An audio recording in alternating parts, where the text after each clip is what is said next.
Tasdik itu pekerjaan kolbu. Kolbu percaya itu disebut dengan tasdik. Percaya kepada Allah. Ini kita cek dulu nih imannya. Jangan-jangan iman masih iman bapaknya yang dipakai nih. Ya, yang ditanya itu nanti iman yang di dalam dada itu, bukan iman babeh kita, bukan iman kakek kita, bukan juga iman guru kita. Yang ditanya iman di kolbu itu. Sayyidina Isa, beliau mengatakan tugasku musaddiq. Apa arti musaddiq? Membenarkan. Apa yang dibenarkan? Ajaran terdahulu, yaitu Taurat. Taurat itu kalam Allah dalam bahasa Ibrani.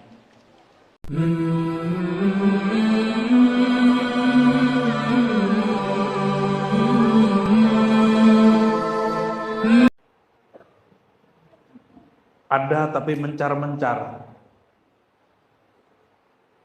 Nabi Isa yang jadi cuma 11. Disebut kelompok Hawari. Tapi wajar umur Nabi Isa waktu itu baru 32 menjelang 33 antara. Dan beliau nanti akan turun lagi insya Allah sebagaimana dikisahkan di dalam hadis-hadis yang sahih. Mungkin kita bicara itu aja karena kalau kisah Isra Mi'raj Kiai Hendra nih udah sering cerita ini ya. Ketua Jatman kita di sini ya. Ustaz ya. Dan malam ini kaitannya dengan Sayyidina Isa. Karena mumpung masih maulid kan? Maulid Isa. Bahasa sininya apa? Natal ya. Saya nggak akan bahas hukum mengucapkan selamat Natal. Ya, kajiannya sudah sangat jelas. Ya, nggak usah lagi menurut pendapat ulama ini dan itu, tergantung niatnya. Kalau niat antum bab akidah itu syirik. Tapi jika itu babnya bab muamalat sosial, itu urusan pribadi. Ya, dan itu sudah difatwakan oleh ulama-ulama Al-Azhar, ulama Yaman, ulama Irak. Yang beda cuma ulama Saudi sama MUI Indonesia. Mohon maaf nih pengurus MUI. Ya, ini pengurus MUI juga ini ya. PB ini orang PB. Maaf Pak Ketua, Pak Wakil Ketua. Masih muda tapi jadi wakil. Sayyidina Isa itu orang mana? Tempat yang dulu seorang nabi yang tidak punya ayah mengabarkan akan kemunculan beliau.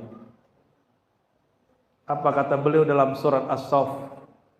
Wahai Bani Israel, inni ya, sesungguhnya aku Rasulullah, seorang utusan Allah kepada kalian. Tugasku apa? Pertama, mentasdik kitab Taurat. Jadi apa yang disebut tasdik? Tasdik itu percaya walaupun kita nggak lihat. Itu disebut tasdik. Tasdik itu buahnya iman. Maka kalau ditanya, ma haqiqatul iman? Apakah ruhnya iman? Ruhnya iman tasdik. Ini imannya sama nggak sama saya nih? Iman kita ada berapa? 6 apa 5? Apa 3? Kata dosen di UIN 3 doang katanya. Percaya kepada Allah hari akhir, amal soleh. Lah amal soleh, iman. Itu kan namanya ghairu aqil. Profesor ngomong begitu. Apa kata seorang profesor? Rukun iman cuma 3. Pakai surat Al-Maidah sama surah Al-Baqarah tentang ayat pluralis. Beriman kepada Allah hari akhir, wa amila salihah. Lah amal soleh itu bab iman. Iman itu di mana? Di kolbu atau di amal soleh? Di kolbu. Tasdik itu pekerjaan kolbu. Kolbu percaya itu disebut dengan tasdik. Tasdik itu pekerjaan kolbu. Kolbu percaya itu disebut dengan tasdik. Percaya kepada Allah. Ini kita cek dulu nih imannya, jangan-jangan iman masih iman bapaknya yang dipakai nih. Ya, yang ditanya itu nanti iman yang di dalam dada itu, bukan iman babeh kita. Bukan iman kakek kita, bukan. Bukan juga iman guru kita. Yang ditanya iman di kolbu itu. Sayyidina Isa, beliau mengatakan tugasku musaddiq. Apa arti musaddiq? Membenarkan. Apa yang dibenarkan? Ajaran terdahulu, yaitu Taurat. Taurat itu kalam Allah dalam bahasa Ibrani, Ibreu. Jadi ada 3 bahasa induk di daerah Timur Tengah itu. 1 Suryani, 2 ini bukan rokok Surya ya, apalagi Mama Suryani, jangan sebut namanya, kita pakai Suryani aja. Yang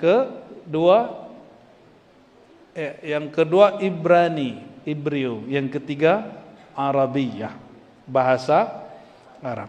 Mereka kalau membahas satu hal, bahasanya berbeda, tapi kosakatanya hampir sama. Contoh, mereka menyebut Allah itu, orang Arab menyebut Allah, Lillah.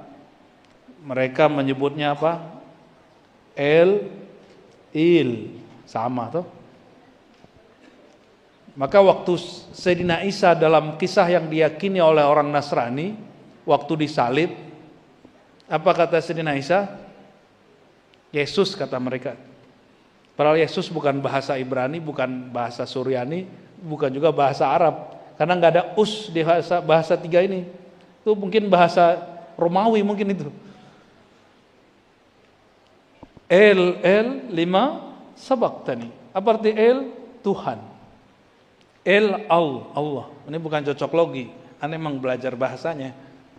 Kalau situ nggak belajar ya derita lu. Belajar bahasa itu indah. Belajar bahasa itu bikin otak kita nyambung kemana-mana. Ya.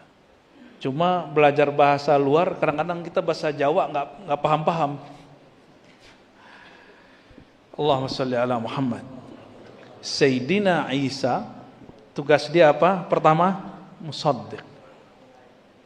Musaddiqan lima yadayya. Ya. Ada juga musaddiq terhadap Taurat. Ada beberapa redaksi di Quran itu. Tasdik, ya. Tasdik berarti pekerjaan qalbu. Lalu ada pekerjaan yang tidak hanya lewat qalbu. Dia mesti mempublishnya. Dalam bahasa Arab disebut tabsyir, mubasyir. Aku diutus untuk mentasdik, yang kedua sebagai tabsyir. Tabsyir apa? Memberi berita gembira, mengabarkan orang-orang. Bi rasulin, ada seorang rasul, ya'ti min ba'di ismuhu Ahmad, yang dia setelahku akan muncul dan namanya Ahmad. Nabi Isa berapa ratus tahun sebelum Nabi Muhammad? Ini pengajian sekaligus ngajak mikir, boleh nggak? Ya, biar nggak hanya ketawa-ketawa aja kalau pengajian. Kalau ketawa-ketawa nonton stand up comedy lebih bagus. Ya, antara Nabi Isa, Nabi Muhammad berapa ratus tahun? Global aja 500 tahun, tidak ada kata sepakat. Hitungnya gampang. Tahun Masehi, Masehi itu dari kata Al-Masih. Al-Masih, Masehi. Kalau bahasa Arabnya miladi, kelahiran. Inilah problemnya. Seharusnya kan lahirnya tanggal 1, tapi kok lahirnya tanggal 25. Kalau di Mesir tanggal 7 atau tanggal 8, ya, cek sama yang tamatan Mesir tuh. Kristen Koptik yang tidak terhubung dengan Kristen Katolik. Tanya ke mereka ya, mereka yang jawab, jangan tanya ke saya. Kita bukan mu'alaf juga, saya bukan mu'alaf. Bukan juga orang yang senang cari-cari masalah dengan agama lain. Cuma kita kalau debat sih berani. Namun gak cari-cari lawan. Apalagi pakai undang-undangan debat, itu bid'ah itu ya. Debat di tempat itu lebih baik daripada pakai undangan debat, karena orang debat itu nggak akan pernah yang kalah bisa menerima kekalahannya. Maka orang debat itu pasti nambah keras hati. Sayyidina Isa melarang murid-murid yang 11 itu berdebat. Sayyidina Isa, anggaplah 1 Januari, 25 Desember atau 7 Januari, terserah mereka lah itu. Karena jangankan Nabi Isa ini, mohon maaf, yang lagi senang kristologi, kalian jangan belagu bilang Nabi Isa itu nggak jelas tahun lahirnya, tanggal lahirnya. Itu bisa dibalikin. Dalam ilmu hadis sampai hari ini tidak ada hadis sahih yang menyebutkan Nabi lahir tanggal 12 Rabiul Awal. Itu hadisnya hanya hasan. Hasannya pun li ghairihi. Loh kenapa? Karena ulama ahli hadis nggak ngurusin hadis itu. Hadis sahih hasan itu diurus untuk kepentingan hukum syariat. Kalau bab sejarah, kisah Israiliyat atau kejadian sebelum syariat diterapkan, para ulama ahli hadis nggak ada yang ketat.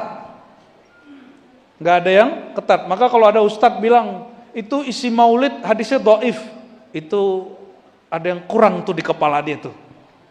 Kenapa? Ilmu penerapan sahih tidak sahih, ini sahih, ini tidak sahih, ini palsu, itu urusan bab hukum syariat halal dan haram. Maka kalau buka kitab maulid manapun, kitab tarikh manapun, hatta tarikh Imam Bukhari.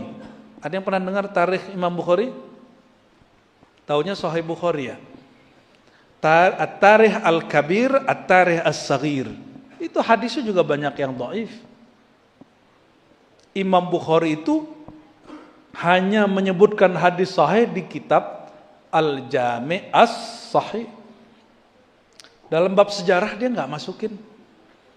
Dalam bab adab, Imam Ghazali, bukan Imam Ghazali aja ya, Imam Bukhari aja deh.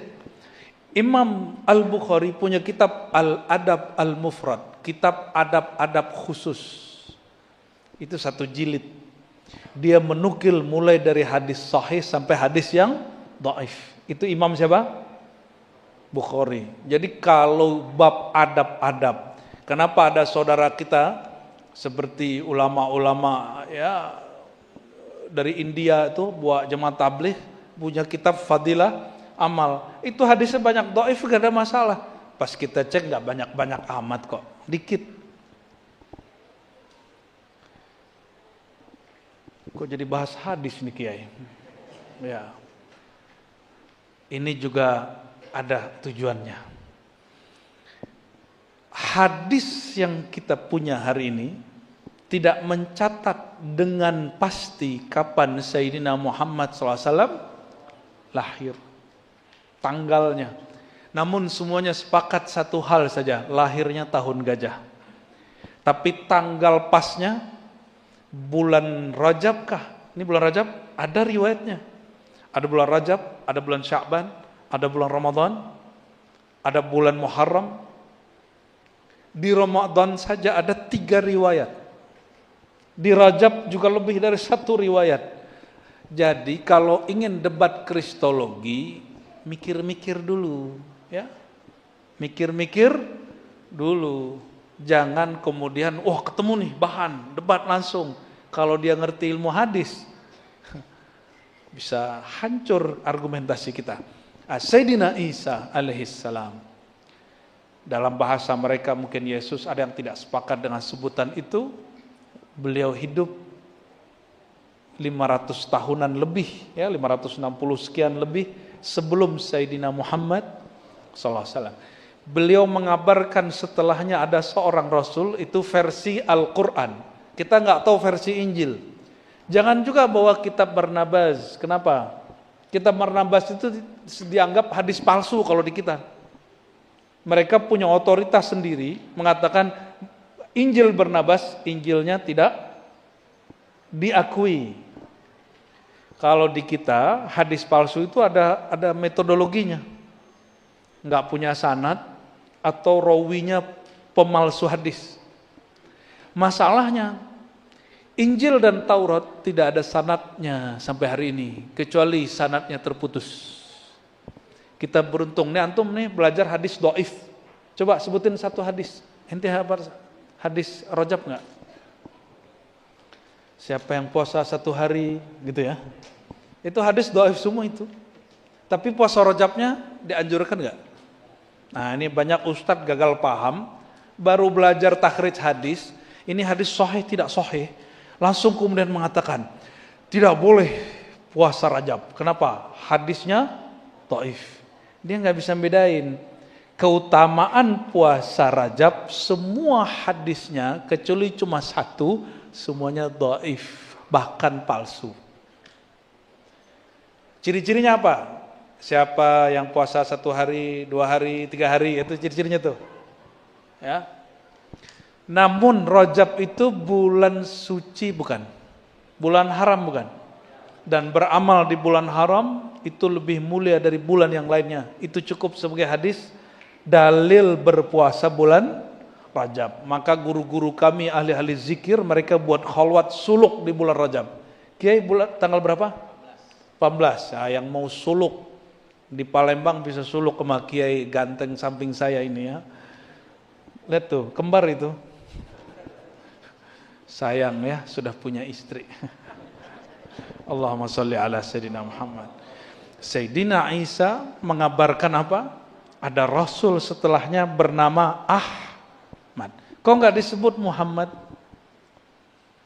Karena sang Muhammad bin Abdullah belum lahir. Gelarnya Nabi Isa apa?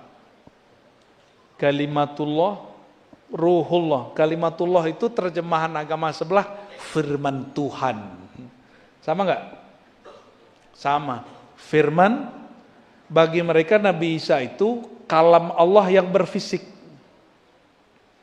Kalau ulama Ahlus Sunnah, kalam Allah itu qadim. Apa arti qadim? Azali. Dia tidak berawal, dia ada bersamaan zat Allah. Zat Allah ada awalnya enggak? Zat Allah bermula atau tiada bermula? Pernah tiada atau selalu ada? Ini disebut dengan apa? Qadim azali. Kalam Allah dalam ajaran kita, ajaran Islam khususnya Ahlus Sunnah, itu bersifat qadim. Dan dia tidak berfisik. Dia tidak berfisik. Jadi di situ aja kita memang sudah beda sama mereka. Tapi kita nggak perlu kemudian menghujat mereka. Ya. Gelar kedua Sayyidina Isa apa? Ruhullah. Ruhullah. Apa arti Ruhullah? Ruh itu artinya apa? Ruh itu artinya banyak. Di Quran itu lebih dari 15 ayat menyebut kata ruh dan masing-masing beda makna. Tapi yang paling cakep maknanya, min amri rabbi. Itu rahasia Allah. Namun yang paling gampang kalau disebut ruhku, itu artinya apa? Nggak paham ya? Jadi selama ini nyebut ruh nggak ngerti ya? Ya wajar, karena rahasia Allah. Selama ini ruh itu memang Allah rahasiakan dan diberi ilmunya cuma sedikit. Sayyidina Isa itu bagian yang sedikit itu. Bayangkan ibu, namanya Maryam, nggak punya suami, tapi bisa hamil punya anak. Nggak pernah disentuh laki-laki, tapi bisa hamil. Karena Allah ingin mengatakan, jika aku berkehendak ada anak, jadi walaupun tidak terjadi hubungan suami istri. Nabi Adam ada bapaknya nggak? Ada ibunya? Sayyidah Hawa Ada bapaknya, tapi nggak ada ibunya. Kalau ini ada bapak ibunya nggak? Wah, berarti kita sama. Sayyidina Isa langsung dengan hembusan Allah itu jadi. Namun Syekh Yusuf An-Nabahani dan imam-imam lain mengatakan Nabi Isa itu dan semua nabi-nabi mendapatkan keberkahan, mukjizat dan semua kehebatan berkat Ar-Ruh Al-Akbar wa huwa ruhu Sayyidina Muhammad sallallahu alaihi wasallam. Ruh Al-Akbar yaitu ruh Sayyidina Muhammad.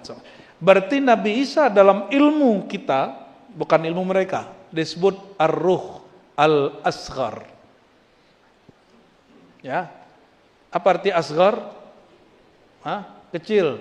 Oh, kalau di Jakarta asghar itu anak asli Garut. Ya, itu biasanya barbershop asghar gitu. Sayyidina Isa disebut ruhullah, maka dia menyebut dengan bahasa ruh.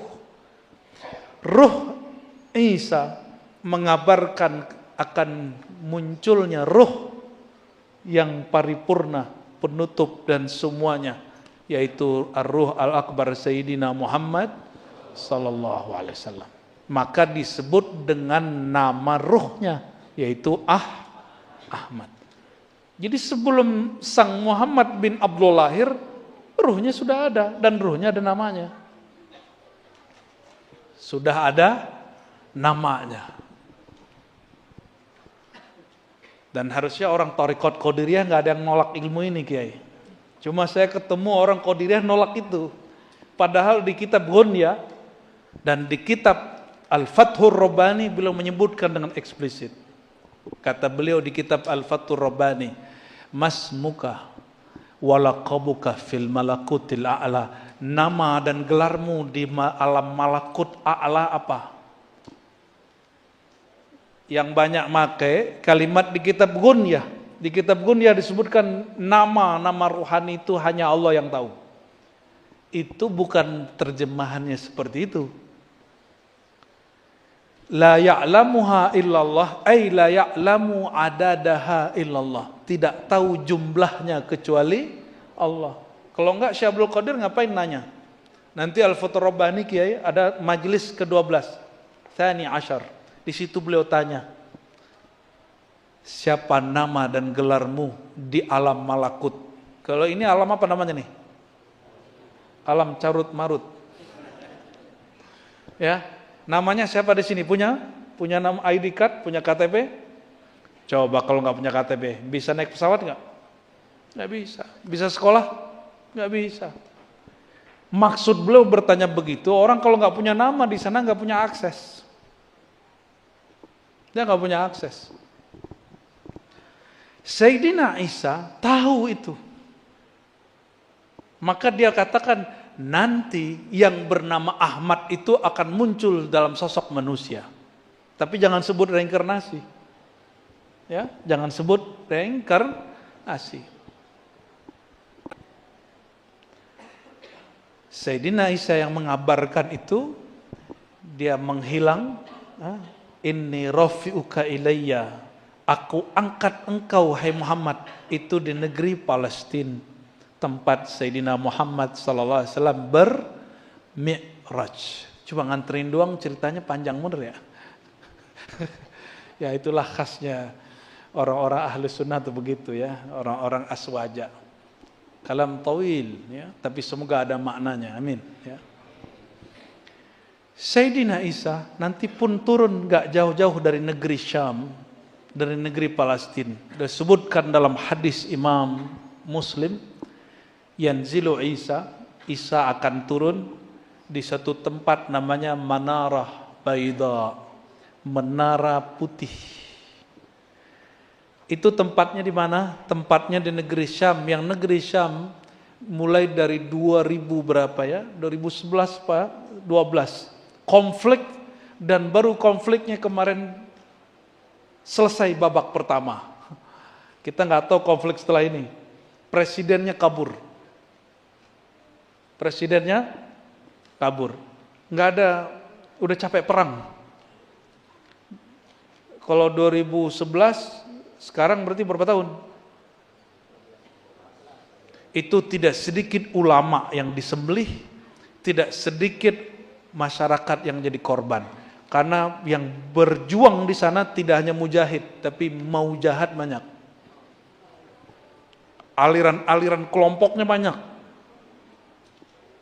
Lebih dari 15, bahkan ada teman kita yang kuliah di sana mengatakan 20 lebih kelompok. Itu masing-masing punya kepentingan sendiri dan punya cita-cita sendiri.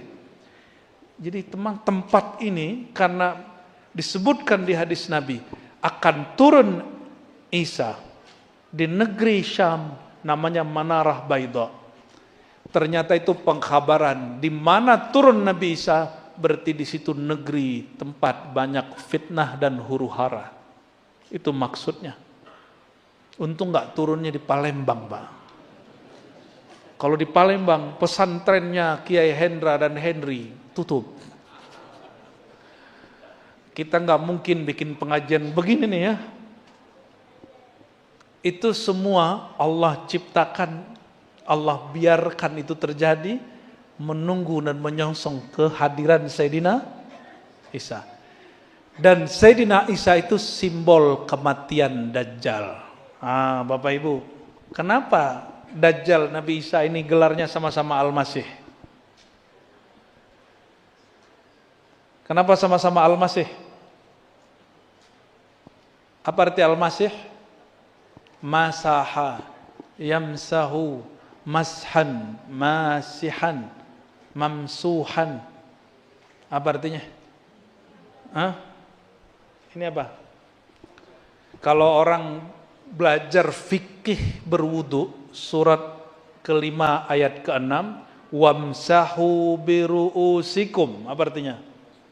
Setelah membasuh wajah, tangan, kalau membasuh tuh waghsilu, kalau wamsahu usap atau urap. Usaplah atau uraplah, apa yang diurap? Kepalamu. Sayyidina Isa jika jumpa orang sakit, orang lepra, kusta, orang lumpuh, cukup dia urap kepalanya, jadi sembuh. Atau ditiup. Ada orang nggak percaya beliau siapa, dia ambil tanah, keluar jadi burung. Tapi beliau mengatakan apa? Biiznillah. Ini terjadi karena Allah. Kalau orang bikin sulap hari ini, itu karena hebatnya dia ya. Bapak Ibu ini kalau pinter atau buat karya, didaftarkan ke hak cipta. Supaya ini disebut, ini ciptaanku. Wah, itu jadi tandingan Allah tuh ya. Tapi kalau Nabi Isa bisa menciptakan burung, dia katakan apa? Ini dengan izin Sang Maha Pencipta. Bisa menyembuhkan orang dengan izin. Sekali ada yang iseng ngajak, Nabiullah, Ruhullah, ada orang udah dikubur kemarin, tapi ada hal yang penting nih. Digali kubur, dipegang kepalanya sampai dadanya, langsung duduk Pak. Kira-kira kalau di Palembang apa kejadiannya? Orang mati, duduk kembali, hidup lagi deh. Ngeri gak? Ya. Kalau orang kita taunya orang pocong ya, takut sama orang hidup, orang mati. Tidur samping kita orang hidup, satu lagi orang mati. Mana yang bahaya? Orang hidup. Terus kenapa ente takut sama kuburan? Halo Bu, sampingnya laki-laki udah mati, sama sampingnya laki-laki hidup, bahaya mana? Bahaya yang hidup apa yang mati? Terus kenapa takut sama orang? Jadi kita ini beragama, kadang-kadang kita nggak praktekin agama kita. Jadi beragamanya penuh dengan ilusi, bukan penuh dengan akal sehat dan hati nurani. Sayyidina Isa diizinkan Allah dan dia mengerti izin Allah pada dirinya. Maka oleh Syekh Abdul Qadir Jilani disebutkan dalam kitab Ghunyah, Allah kasih Sayyidina Isa al-Ismul A'zam, nama Allah yang agung yang menjadi kunci segala cara. Coba nih, mohon maaf, saya kasih kunci mobil, kunci alat bikin mobil, bisa bikin nggak? Yang bisa bikin siapa? Bisa benerin mobil nggak? Kalau bukan orang yang pakar, bisa nggak? Jadi antum ini mungkin sering dapat di internet, di YouTube atau di buku Al-Ismul A'zam. Ismul A'zam, jika berdoa dengannya doa mustajab. Jika berlindung kepada Allah dengan nama itu, Allah lindungi. Kok dicoba-coba nggak mustajab gitu ya? Tahu kenapa? Sama orang bukan orang bengkel dikasih kunci Inggris, dijadiin untuk mukul tikus, nggak kepake. Paham maksudnya? Ya, sama-sama dapat nama dan ilmu yang sama, tapi kalau tidak tahu caranya percuma. Sayyidina Isa itu tahu thariqahnya. Coba, nama Tuhan kita siapa? Kenapa kalau Kiai Hendra ngajar muridnya, kolbu muridnya bisa bergetar? Coba kalau antum sebut nama Allah, jangankan bergetar, kabur adanya. Karena beliau belajar sama gurunya, dikasih tekniknya, kaifiatnya. Jadi yang mahal itu di sisi Allah kaifiat, atau bahasa lainnya thariqah, berthariqah. Ini nggak nyuruh berthariqah nih, tapi menganjurkannya. Saudara-saudariku karena Allah, Sayyidina Isa diberikan Al-Ismul A'zam, dan ternyata di takdir Allah yang sudah Allah tulis, dicatat salah satu takdir Nabi Isa, dia akan membunuh Dajjal. Yang Dajjal itu punya keahlian hampir mirip dengan Nabi Isa. Namun dia bukan ruhullah, kalimatullah. Dia ruh palsu dan kalimah palsu. Maka disebut Al-Masih Ad-Dajjal. Dajjal itu artinya sumber hoax, pencipta hoax, pembohong hebat. Itu arti daripada, apakah dia sosok ataupun dia satu makna? Dua-duanya. Dia sosok dan dia juga makna.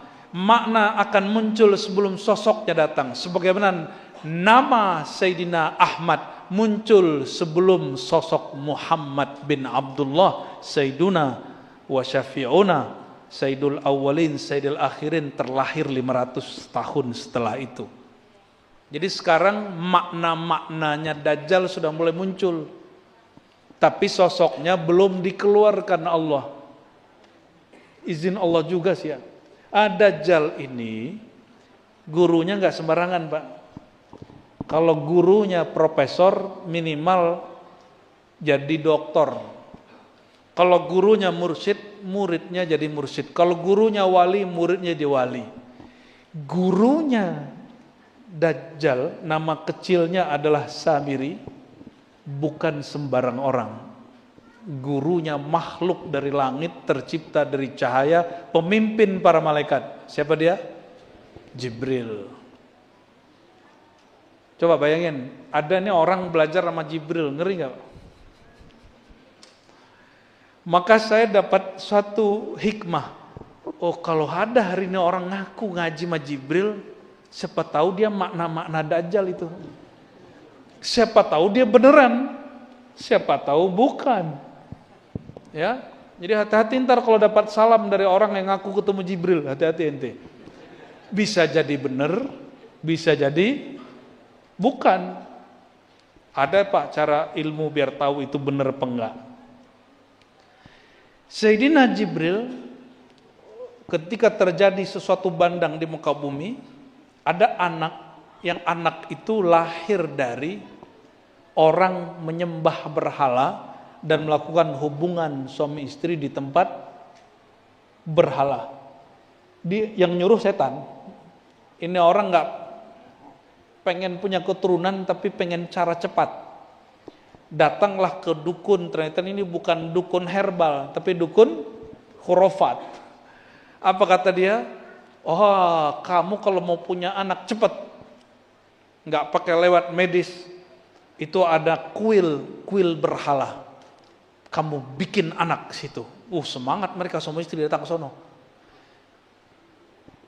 Udahlah itu datang ke kuil, di situ banyak berhala, datang ke tempat berhala, kalau orang beriman, imannya batal nggak? Anggaplah itu tempat suci agama tertentu, melakukan hubungan di situ, menghina, menodai bukan? Lengkap sudah. Jadilah punya anak. Dan dia nggak baca nama Allah. Kata Nabi SAW, jika ada orang melakukan hubungan badan nggak pakai nama Allah, syaitan ikut serta di situ. Hati-hati itu yang sudah kawin, sudah nikah tuh ya. Ente wajib baca nama Allah. Kalau nggak ntar ada yang nembeng. Pantesan rasanya nggak puas. Obrolan 18 plus ya. Kita tutup dulu. Samiri itu lahir dari situ. Lahir dari 3 dosa sekaligus. Maka dia disebut anak syaitan, ibnus syaitan. Dibuang, terjadi banjir, ya, dibawa oleh Sayyidina Jibril ke suatu pulau, diajarkan di situ. Diajarkan nama-nama Allah. Al-Ismul A'zam, sama dengan Nabi Isa. Makanya dia bisa melakukan apa yang dilakukan Nabi Isa. Cuma ini palsu, hanya main mata. Hakikatnya tidak. Bisa nurunin hujan, tapi bukan lewat malaikat rahmat, tapi lewat jin-jin yang menjadi pasukan dia. Siapa namanya tadi? Samiri. Si Samiri ini yang kemudian bergelar Dajjal, dapat pangkat bintang 4, pembohong bintang 4, Al-Masihud Dajjal. Itu mungkin bintangnya 5 kali itu ya, kurang dikit. Dia bisa bikin burung juga. Itu gimana caranya? Dia lihat ada bekas telapak Jibril, terus dia ambil, itu dijadiin apa-apa. Bekas itulah yang kemudian dibikin oleh orang Bani Israel yang disebut Al-Ijil, fitnah sapi betina yang mengeluarkan suara menakutkan. Makanya orang Bani Israel sangat-sangat mengharapkan kemunculan hewan yang sama sekarang. Karena itu simbol bagi mereka kemunculan siapa? Bukan, bagi dia disebut juru selamat. Jadi juru selamat versi mereka kita sebut Dajjal. Juru selamat versi kita dia sebut Dajjal. Jadi kita saling Dajjal-jalain. Dajjal loh, dia Dajjal juga sama kita. Ya, nanti kita fastabqul khairat duluan mana yang mendajjal-dajjalkan ya. Wah, ini bisa panjang nih Pak. Saya ngaji tentang Dajjal itu berbulan-bulan. Baru kekumpul hadisnya. Padahal bacanya dari umur 12 tahun, baca buku ensiklopedi tentang akhir zaman. Baru ngertinya umur 35. Baru ngerti. Susunannya akhir zaman 1, 2, 3 sampai ujung. Diizinkan Allah Subhanahu wa taala. Pendek cerita. Nah, ini pendek cerita nih. Antum sudah mulai ngayal ini ya. Udah mulai ngayalin Dajjal nih gawat. Itu Samiri Al-Masihud Dajjal. Diizinkan tahu takdir dia berakhir di tangan siapa? Berakhir di tangan Sayyidina Isa. Maka dia, waktu Nabi Isa muncul, dia ingin membunuh Nabi Isa. Jadi yang nyamar jadi mantan, jadi murid dia yang palsu itu orangnya bahkan mungkin dia sendiri. Dan dia belum tahu Nabi Isa itu masih hidup sampai Nabi Muhammad SAW mengabarkan 500 tahun setelah itu bahwa itu Isa bakal turun lagi gitu. Takut lagi tuh si Masih Dajjal, karena dia kalau ketemu Nabi Isa pasti kabur. Dalam hadis Muslim disebutkan seperti garam yang meleleh, kabur. Ini rahasia nih ya. Jadi ente nanti kalau kedengeran nama Dajjal, jurusnya 2 kata Nabi, kabur. 1. Jurus keduanya terjemahan saya sendiri.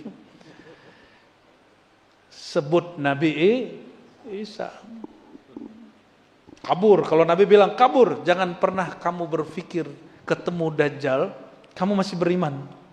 Kabur aja. Termasuk kita Kiai, walaupun antum nih mursyid ya. Sama Kiai, sama persis. Ya. Nanti banyak mursyid ikut mereka Kiai. Nih tinggal lihat aja nanti. Banyak mursyid, jangankan ketemu sosoknya, ketemu isunya sudah ikut. Nanti banyak mursyid, banyak kiai ikut. Nauzubillah semoga negeri kita diamankan Allah. Amin ya rabbal. Jadi ngurus pengamanan negeri ini enggak hanya urusan masalah teroris, kriminal, tapi juga ada ajaran-ajaran yang kemudian masuk ke dalam pikiran orang dan dia merasa dirinya bagian dari kelompok itu berbahaya nanti. Sayyidina Isa alaihi salatu wassalam ternyata dikabarkan masih hidup, maka nanti setiap kali Dajjal dengar ada Isa dia kabur. Ya. Setiap kali siapa? Dengar dia kabur. Tempat lahirnya Nabi Isa itulah. Gak jauh dari situ ada namanya Al-Masjidil Aqsa. Sayyidina Muhammad sallallahu alaihi wasallam memimpin salat dan di belakangnya 124.000 para nabi, dan ketika naik sampai langit 1 dan 2, di langit kedua ketemu Nabi Isa dan Yahya sekaligus. Hadis Imam Bukhari sebutkan ada satu riwayat lagi, di langit kedua ada Nabi Isa, ada Nabi Yahya plus Al-Kautsar. Jadi Nabi melihat ada banyak sekali air ya. Pas dipegang harumnya lebih harum dari semua kasturi yang ada di alam semesta. Lalu malaikat Jibril mengatakan, "Hai Muhammad, itu Isa, itu Yahya." Sedangkan air tadi itu adalah Al-Kautsar, air yang penuh keberkahan. Itu air lebih harum dari bidadari, lebih harum dari siapapun, dan dia bukan parfum. Sekali orang minum lam yazma abadan, la yazma'a abadan, tidak akan pernah dia kemudian haus. Semoga kita nanti tidak terkena fitnatud Dajjal. Jadi saya membahas tentang Isra Mi'raj, konteksnya karena lagi rame di Syam, Suriah.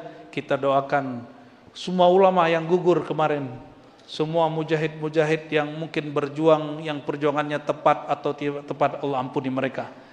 Guru-guru kita yang sudah wafat, ada guru kami Syekh Muhammad Sayyid Ramadan Lubuti dan anaknya, semoga Allah jadikan mereka syuhada. Dan Allah jadikan mereka di sana dan saudara kita di sini ikhwana, bersaudara. Amin ya rabbal alamin. Barangkali itu yang bisa kita dapatkan kajian Isra Mi'raj, tapi temanya aneh.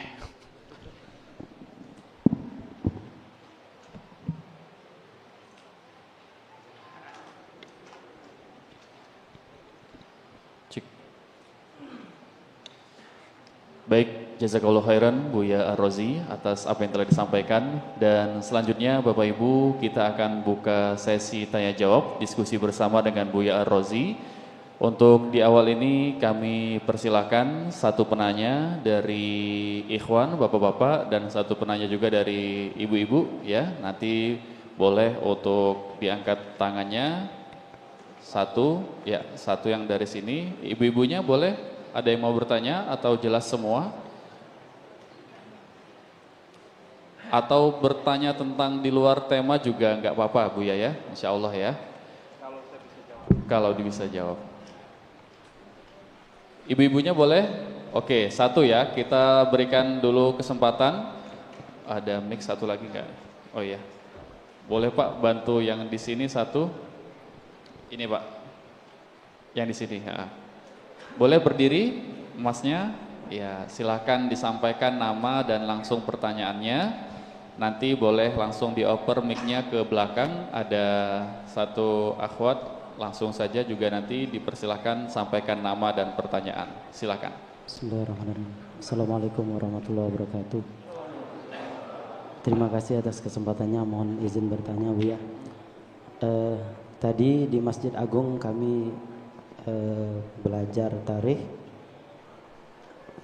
dari tadi sudah sampai ke kaum Samud. Nah, ada beberapa kaum yang sudah bisa dikatakan dimusnahkan Allah Subhanahu wa taala. Tetapi mengapa sampai dengan ke nabi yang selanjutnya masih ada saja orang-orang yang tidak benar seperti itu, Bu ya. Nah, terus yang pertanyaan kedua, bagaimana cara mengenali hati dan belajar tentang ruh tadi biar lebih ini tenang. Terima kasih banyak, Bu ya. Wassalamualaikum warahmatullahi wabarakatuh. Langsung jawab bagaimana? Boleh Bu ya, mungkin Oke. agar bisa langsung berkesinambungan. Kenapa setelah ada kejadian pembinasaan atau azab yang turun kepada umat-umat terdahulu, tapi kok masih ada juga orang yang melakukan dosa yang sama? Jawabannya, itulah manusia, memorinya pendek. Memori manusia, seandainya manusia itu gampang ingat, maka tidak perlu ada para rasul dan para nabi. Oleh karenanya, Quran itu yang datang kan bukan mushafnya, yang datang orangnya, yaitu Sayyidina Muhammad SAW. Karena hakikatul Quran ada di qalbu Nabi Muhammad SAW. Dan tugas beliau disebutkan, apa tugasnya? Basyira wa nadhira, ya. Lalu kalimat berikutnya di surah Al-Ahzab, ya, wa da'iyan ilallahi biidnih, memperingatkan, memberi kabar gembira, tapi yang paling penting adalah da'iyan ilallah biidnih, berdakwah, mengajak kepada Allah dengan izinnya. Karena manusia itu suka lupa. Oleh karena itu, jangan heran hari ini diajar nih udah sampai samut ya. Besok banyak lupa itu. Ya, besok banyak lupa itu. Maka sebelum 10 jam, sebelum 1 hari lewat, coba ditakrir ilmunya. Ini bagi para penghafal Quran atau para pengkaji ilmu, supaya ilmunya tidak hilang. Ingat sejenak 5 menit saja apa yang pernah dikaji hari itu. Nanti pas tidur, itu otak kita nyusun, buat file-file sendiri di kepala, dan kapanpun nanti dia ditanya, dia nggak akan hilang. Jadi caranya setiap hari ngajinya harus 2 kali. Pagi input, sore review. Itu metode saya belajar dari dulu. Maka hampir jarang saya lupa baca kitab yang kita baca. Dan kalau ada kitab yang kita lupa, pasti saya nggak review. Gitu. Kitab keren nih, tapi lupa, berarti nggak review sorenya. Begitu, ya. Yang kedua, gimana cara belajar hati? Kalau belajar hati bisa belajar thariqah, belajar tasawuf. Karena ilmu hati tidak diajarkan di fikih, tidak diajarkan di akidah. Yang mengajarkan ilmu hati hanya para sufi, para mursyid. Dan Al-Quran menyebut kolbu lebih sering daripada badan. Al-Quran menyebut kolbu lebih sering dari semuanya. Kenapa? Karena kolbu yang disebut Quran, kebanyakan kolbu itu kolbu sakit. Coba perhatikan, gak usah jauh-jauh. Surah Al-Baqarah dari ayat 1 sampai 20 itu tentang orang kafir cuma 2 ayat, karena sudah mati, kolbunya udah jelas. Orang beriman cuma dari ayat 1, 2, 1 pun kalau nggak ngerti nggak masuk. Kalau orang ngerti Alif Lam Mim itu bagian dari ayat tentang kolbu itu. Ya, 1 sampai 5. Cuma 5 ayat tentang kolbu mukmin yang sehat. 2 ayat kolbu tentang orang kafir karena sudah jelas. Tapi dari ayat itu sampai ayat 20 itu kolbu orang-orang yang munafik. Karena kolbu orang munafik itu kolbu yang sakit dan kolbu itu lebih banyak. Maka di Quran kata kolbu yang menyebutkan sakit itu lebih daripada 100 ayat dengan berbagai macam konteks. Oleh karenanya belajar kolbu wajib. Kalau begitu bertorikot wajib nggak? Ya udah, aneh tunggu nanti ya. Pas ada manakib haul atau zikir tawajuh Kiai Hendra, antum harus ada. Atau mursyid manapun yang torikohnya bersanad bersilsilah kepada Rasulullah SAW. Gak usah takut, gak ada orang gila bertorikot. Yang ada orang gila bertorikot tambah gila. Tapi kalau orang sehat bertorikoh, akalnya tambah cerdas, kolbunya tambah bening. Antum pasti kalau udah belajar tarikh Islam nanti ketemu namanya perang salib. Lalu ada perang Konstantin. Itu kalau tidak ada wali sufi yang membimbing raja-raja, kalah semua. Syekh Abdul Qadir Jilani punya murid namanya Qutb Alban. Qutb Alban punya murid namanya Salahuddin Al-Ayyubi. Dialah satu-satunya panglima dan raja yang berhasil menduduki Palestina Al-Quds tanpa perang. Gak pernah lagi. Kenapa? Karena gurunya Wali Kutub. Bahkan dia langsung jumpa dengan Syekh Abdul Qadir Jilani yang bergelar Sultanul Aulia. Ya. Muhyiddin Abdul Qadir Jilani Al-Qutub Rabbani Qaddasallahu sirrah. Jadi mesti belajar ya. Oh saya zikirnya gak suka zikir keras. Yaudah ambil zikir lembutnya. Kan di torikoh itu ada zikir keras, ada zikir lembut. Kalau nggak suka ente buat torikoh sendiri aja. Tapi kalau ilmu ruh itu ilmu yang tidak diberi kecuali sedikit. Sedikit itu yang disebut laduni. Laduni ini nggak berguru secara fisik, dia ruh berguru kepada ar-ruh. Makanya sedikit sekali yang diberi Allah, bahkan banyak mursyid pun nggak dapat. Mursyid itu sampai ke kolbu udah hebat, sampai ke sir udah jadi wali dia, sampai ke ruh, waduh ngeri kali itu, ya. Oleh karenanya nggak usah belajar ilmu tentang hakikat ruh, belajar saja ilmu tentang kolbu. Yang dikit-dikit kita buka sih, nama ruh, ya, kaitan ruh dengan badan, seperti manhaj Imam Al-Ghazali. Apakah ruh itu dicipta atau tidak dicipta? Ternyata pembahasan itu bid'ah. Itu pembahasan ilmu kalam. Al-Quran tidak pernah membahas ruh dicipta atau tidak dicipta. Al-Quran menyebut ruh itu dengan dua istilah saja. Min amri rabbi, rahasia Allah. Terus yang kedua nafakhtu, aku hembus. Tidak ada khalaqtu. Tidak ada kata pencipta. Jadi dia juga bukan yang mencipta.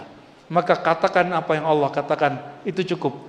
Ini yang disebut oleh Imam Junaid. Dia tidak disebut qadim, tidak disebut juga baru. Katakanlah seperti Allah mengatakannya.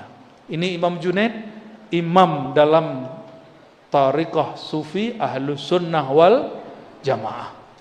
Cukup, ya, bisa panjang itu kalau bahas itu. Ya boleh langsung dilanjutkan sama akhwat yang di belakang. Kami persilakan. Bismillahirrahmanirrahim. Assalamualaikum warahmatullahi wabarakatuh.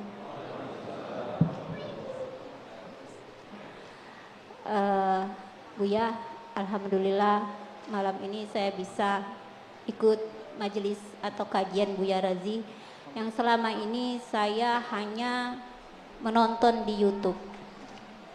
Sejak ibunda sakit, kemudian meninggal, sejak itu saya mencari banyak tahu tentang ruh atau kolbu. Kemudian ceritanya dapatlah channel Buya. Kemudian saya rutin setiap subuh 1 kali itu menonton. Dan saya koneksikan ke keseharian-seharian dan bertemu beberapa orang. Dan saya selalu berdoa bisa bertemu Buya. Alhamdulillah hari ini saya bertemu dengan Buya. Mungkin ini di luar konteks. Saya mau minta izin ridho Buya. Karena saya banyak ridho, ya. Oke, pertanyaannya? Ya, karena saya dengar dari YouTube itu juga bahwa ketika kita mengambil kayak amalia, bacaan apa itu harus dijaksakan. Pertanyaan saya seperti kami yang tidak pernah bertemu juga, Buya, saya jauh dari 4 jam dari Palembang. Saya tidak di Palembang, saya di daerah. Apa benar harus diijazahkan bertemu langsung gitu? Karena yang kita ambil kan cuma membaca dan dari YouTube. Seperti itu Buya. Kemudian pertanyaan selanjutnya, cara mencari mursyid. yang benar dan tidak menyesatkan kita, karena banyak sekali mursyid-mursyid itu. Bagaimana kami mengetahui bahwa ini benar thoriqahnya? Baik. Saya sangat tertarik untuk itu, tetapi saya khawatir nanti saya juga salah gitu. Nanti Terima jadi kasih. korban ya. Ya benar. Oke. Terima kasih, syukran kasiron. Assalamualaikum warahmatullahi wabarakatuh. Assalamualaikum warahmatullahi wabarakatuh. Siapapun yang ngaji offline ataupun online, dia boleh jadi santri guru saya ya, bukan santri saya Kiai. Dan boleh mengamalkan apa yang diijazahkan kecuali talqin dan baiat. Kecuali apa? Talqin dan baiat. Dan hampir semua kajian kita berdasarkan kitab-kitab yang bersanad kepada pengarangnya, dan hampir semuanya juga bukan hampir semuanya, semuanya adalah kitab-kitab ulama ahlus sunnah. Jadi saya tidak pernah mengajarkan kitab di luar ahlus sunnah kecuali di kampus. Kalau di kampus karena kepentingan kurikulum kita bahas kelompok Mu'tazilah langsung ke kitabnya, bahas kelompok Ismailiyah langsung ke kitabnya, bahas kelompok Syiah langsung ke kitabnya. Tapi kalau di luar kampus saya nggak pernah mengajarkan kitab-kitab itu sekaligus ya. Untuk mencari mursyid, jangan berpikir mursyid Syanu cocok dengan aku, tapi pantaskan diri kita menjadi murid seorang mursyid. Kalau syurutul mursyid, syarat seorang mursyid itu sederhana, nggak usah aneh-aneh. Syarat mursyid itu cuma satu sebenarnya, dia diangkat oleh mursyid sebelumnya, udah selesai. Betul Kiai? Nggak ada lagi syarat yang rumit. Yang rumit itu cuma orang udah alim, jago kitab, sudah riyadhah, sudah tahajud, boleh nggak jadi mursyid? Nggak bisa, karena dia belum diangkat oleh mursyid sebelumnya. Mau mursyidnya masih hidup ataupun sudah wafat, yang penting dia diangkat. Diangkat itu apa? Sebagaimana Rasulullah diperintah oleh Allah, ud'u ila sabil. Sabil apa gimana ayatnya Bu ya? Ada wadfa billati hiya ahsan. Ud'u ila sabili rabbika bil hikmati wal mau'izatil hasanah. Itu perintah. Wa'murhum bil urf. Itu perintah. Ya, perintahkanlah, ajak mereka. Allah berkalam. Syekh Abdul Qadir Jilani itu bukan orang Arab. Dia orang yang lahir di Persia, tapi zuriat Sayyidina Hasan dan Hussein. Beliau ini besar di Baghdad, tapi lisannya campur antara Persia dan Arab. Ketika gurunya wafat, Al-Imam Dabbas wafat, ahli mau'izah di zamannya, orang-orang minta beliau untuk berceramah dan mengajar kitab. Apa kata beliau? Enggak mau. Disuruh enggak mau. Tiba-tiba malamnya setelah dia berzikir salawat, dia tertidur. Dalam tertidur, ini riwayatnya sahih, ya, ada dalam kitab-kitab tarajim yang ditulis ulama-ulama Ahlussunnah. Ini wali begitu, ada masalah yang negur Nabi. Kalau ente yang negur siapa? Ya, alarm pun nggak bangun ya. Sayyidina Syekh Abdul Qadir Jilani dikunjungi ruhaniyah Sayyidina Muhammad Abul Ruh Abul Arwah Sayyidina Muhammad sallallahu alaihi wasallam. Apa kata Nabi sallallahu alaihi wasallam dalam pengalaman rohaninya?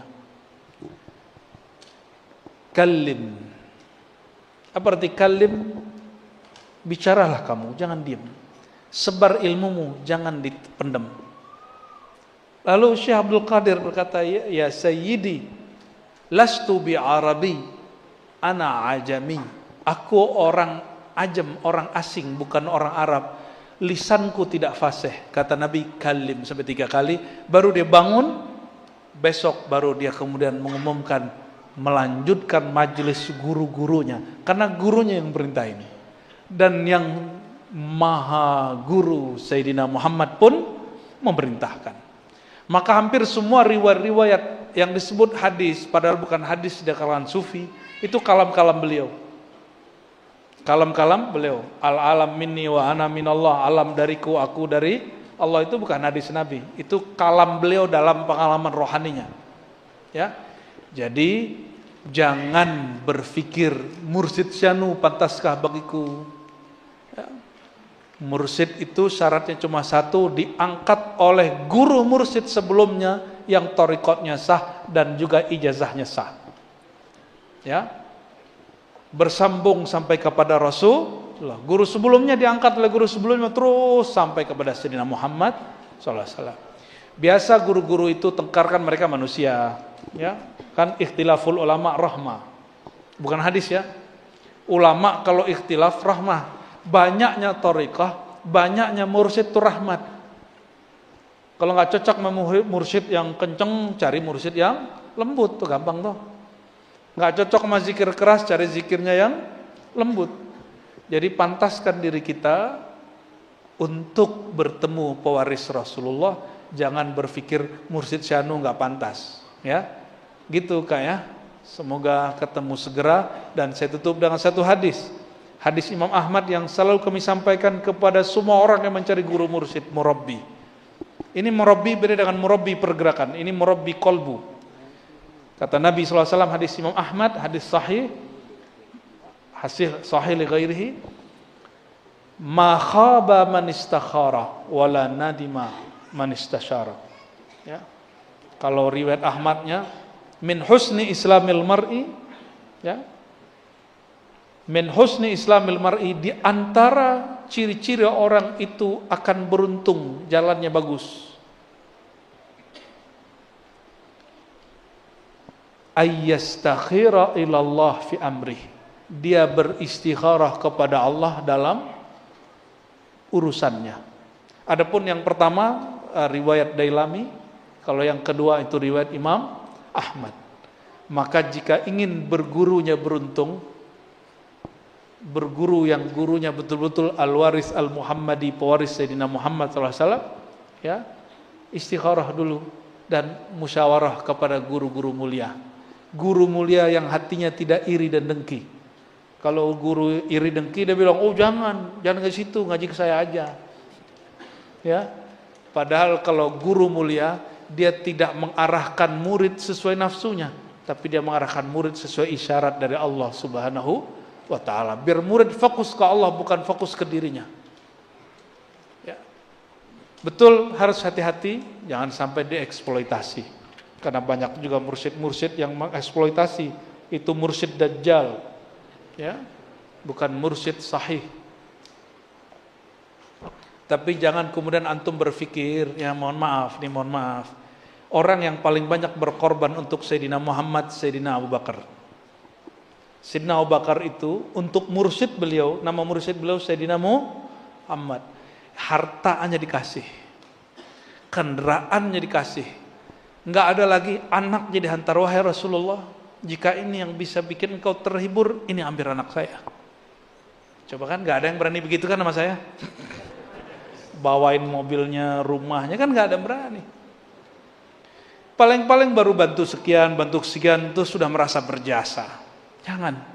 Ciri-ciri orang diterima amalnya, dia lupa sama jasanya.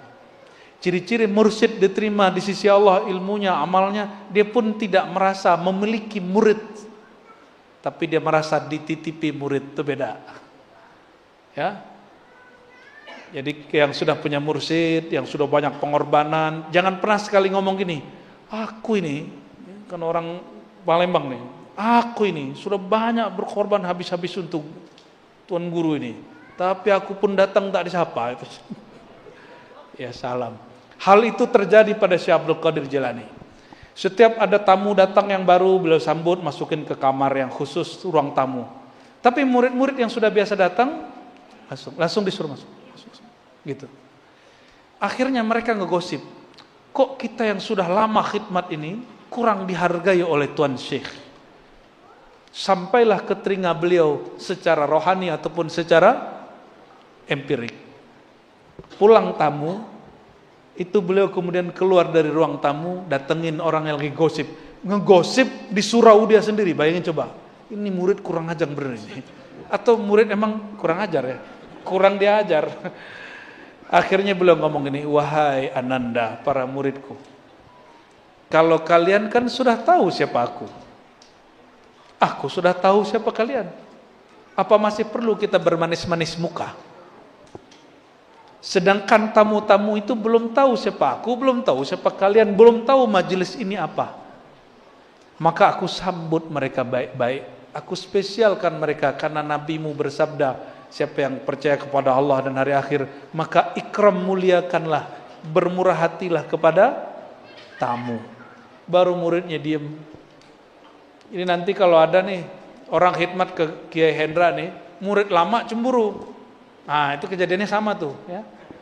Harus diajar tuh, kurang ajar gitu. Ya, harus diajarin, jangan didiemin, mesti dibina kembali, harus ditarbiyah kembali. Nah, pendek kata, banyak sekali kriteria mursyid kamil, mukammil, marsyid, macam-macam. Satu saja, dia diangkat gurunya dan dia hasil istikharahmu. Lanjut, itu mursyidmu. Ya, wallahu a'lam bis-shawab. Sudah cukup?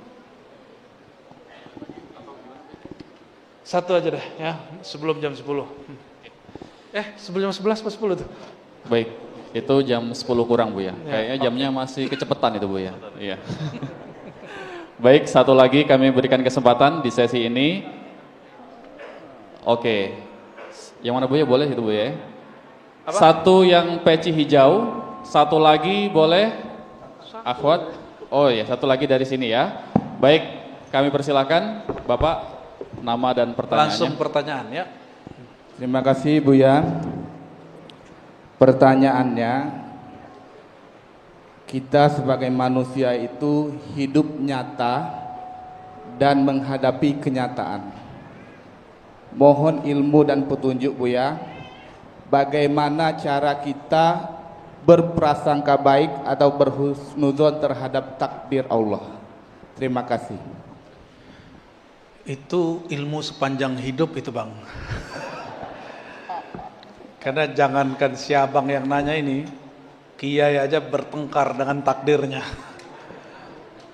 Tapi sebelum saya sampai ke sana, abang kalau mau bahagia, mesti terima takdir. Dzaqa ta'mal iman man radiya billahi rabba. Hadis Bukhari. Pasti merasakan zauk. Ini zauk, kata zauk ini bukan istilah sufi, ibid'ah sufi, tapi diambil dari penghulunya para sufi, yaitu Sayyidina Muhammad SAW. Dzaqa, dapat zauk. Maka ilmu zauk ini bukan ilmu orang tarekat, tapi ilmu Sayyidina Muhammad SAW. Akan mendapatkan rasa ta'mal iman. Ta'am itu rasa memakan, menikmati nikmatnya iman. Iman itu lebih dahsyat dari makanan. Makanan itu ada manis, apalagi asin, pedas. Ya, iman juga begitu. Ada rasa pedasnya, ada rasa manisnya, ada rasa apa lagi? Asinnya. Itu rasa iman dan lebih nikmat dari itu. Karena yang merasakan bukan lisan ini, yang merasakan lisan ruh, lisan qalbu. Dia yang merasakan. Siapa? Man radiya billahi rabba. Orang yang ridho terima kepada ketentuan Allah kepadanya. Tolong bedakan. Kelompok yang serba takdir, menyalahkan takdir, dengan orang yang menerima takdir, itu beda. Kelompok yang serba takdir, lalu kalau dia gagal, dia salahkan takdirnya, itu disebut Jabariyah. Imamnya disebut Jaham bin Safwan, dan ulama kita Ahlus Sunnah tidak menganggap dia sebagai orang yang utuh keimanannya, bahkan ada yang mengkafirkannya. Jadi kalau abang ini dosa, dia bilang, ya takdir Allah gue dosa. Itu kelompok Jahmiyah, Jabariyah. Ya, kalau Ahlus Sunnah tidak.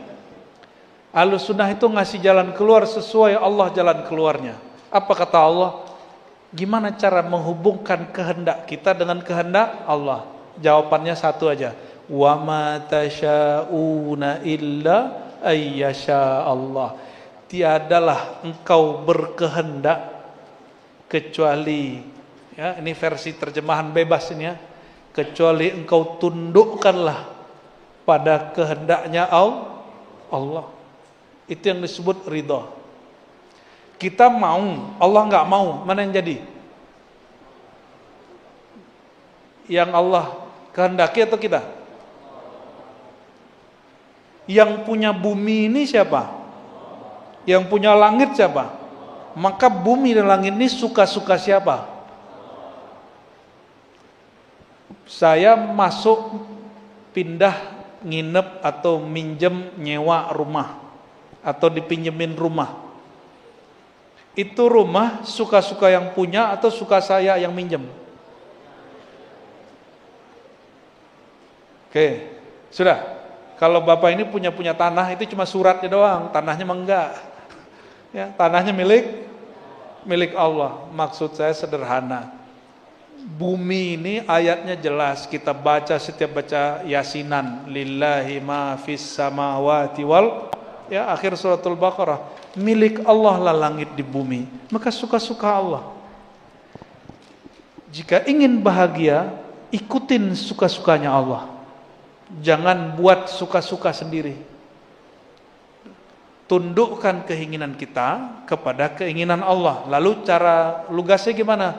Apapun yang terjadi yang tidak mungkin kita kuasai, ridhoilah. Apapun yang terjadi, kita masih punya porsi, kita sebut kasab. Laha ma kasabat. Ya, la yukallifullahu nafsan illa wus'aha. Ya. Disebut wus'iyah atau ikhtiyariyah atau kasbiyah, usaha. Jadi yang kita bisa usaha-usaha, tapi kemudian semua hukum ini hukum Allah Subhanahu wa taala. Maka bacalah tiap pagi dan sore, enggak usah pakai teori. Raditu billahi rabba. Ini amalan Nabi. Ada yang lebih tinggi imannya dari Nabi? Nabi baca ini tiap pagi sama sore. Raditu billahi rabba. Coba ikuti. Hafalannya cepat, ternyata hafalan sejak TK. Ya Allah, ikuti. Ya Allah, aku ridha, aku terima, aku pasrah dengan semua kehendak. Udah begitu belum? Ya, sudah begitu belum? Dibacanya 3 kali, syukur-syukur 7 kali. Orang baca ini 40 hari saja, itu kalbunya akan dapat ta'mal iman, rasa manisnya iman. Nanti dia akan dipanggil dengan gelar radiyah mardiyah, dan itu mahar masuk surga. Orang yang ridha kepada Allah, Allah pun meridainya. Jadi kapan Allah ridha sama kita? Kalau kita ridha sama Allah. Ya, gitu Bang ya. Wallahu a'lam bis-shawab. Udah jam 10 nih. Cukup? Kita ada di kode nih, karena saya habis ini langsung istirahat sebentar lalu jalan ke Jambi. Di Jambi kita bikin hikam. Kajian hikam di pesantren apa Bu ya? Pesantren Hidayah. Ya, kalau yang ada bisa sempat datanglah. Minimal doanya. Kami datang 1 bus, ya. Saya datang pakai mobil, tapi ada yang ikut, ada ekornya. Tapi karena ekornya di depan Kiai. Doakan kami, doakan juga guru-guru kita semua, doakan semua yang hadir malam ini. Semoga semuanya mendapatkan tasdik, taslim di kolbunya, dapat ilmu ridha di dalam jiwanya. Sehingga Allah memanggilnya, ya Tuhan nafsul mutmainnah, wahai jiwa yang tenang, irji'i ila rabbiki radiyatan mardiyah, berpulanglah, kembalilah kepada Allah dengan rasa ridhamu kepada takdir dan kehendaknya, sehingga dia juga ridha kepada engkau. Wadkhuli fi ibadi, masuklah ke dalam golongan hambaku dan masuklah kepada jannati. Inna Allaha malaikatahu yusalluna ala nabi ya ayyuhalladzina amanu sallu alaihi wa sallimu taslima. Kita salawat sama-sama ya. Labbaik Allahumma shalli wa sallim barik alaihi.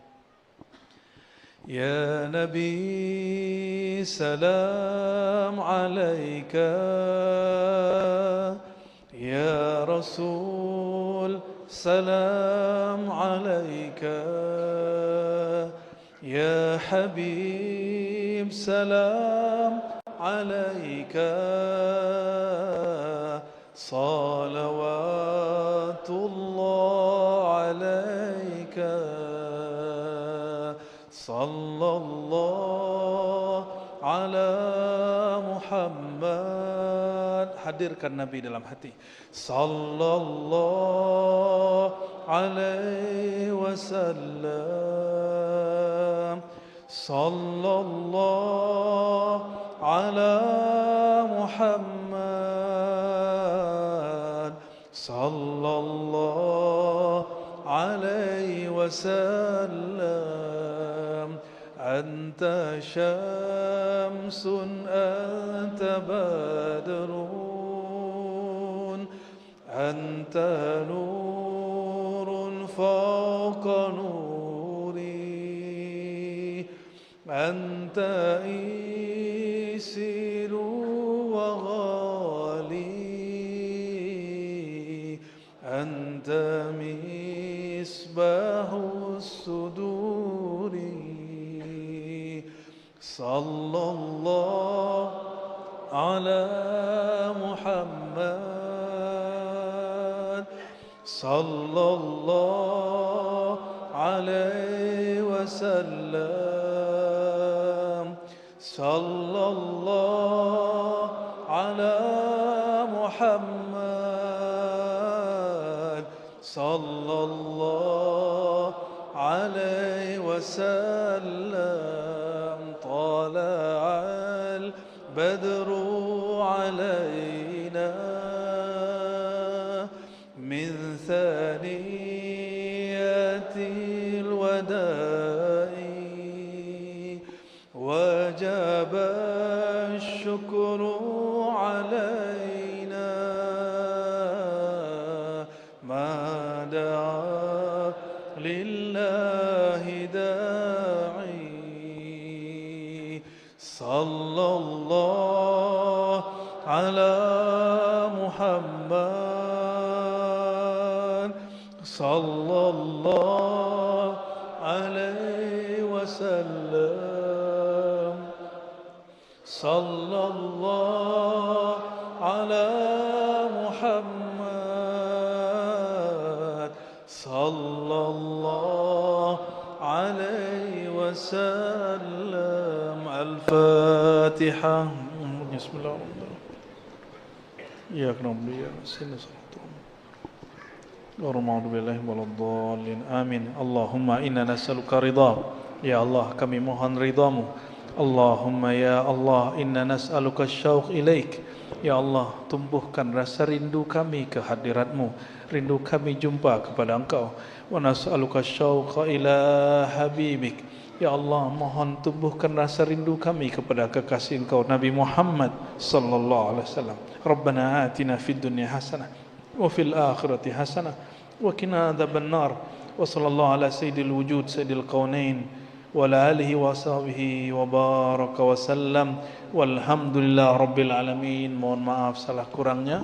Assalamualaikum warahmatullahi wabarakatuh. Waalaikumsalam.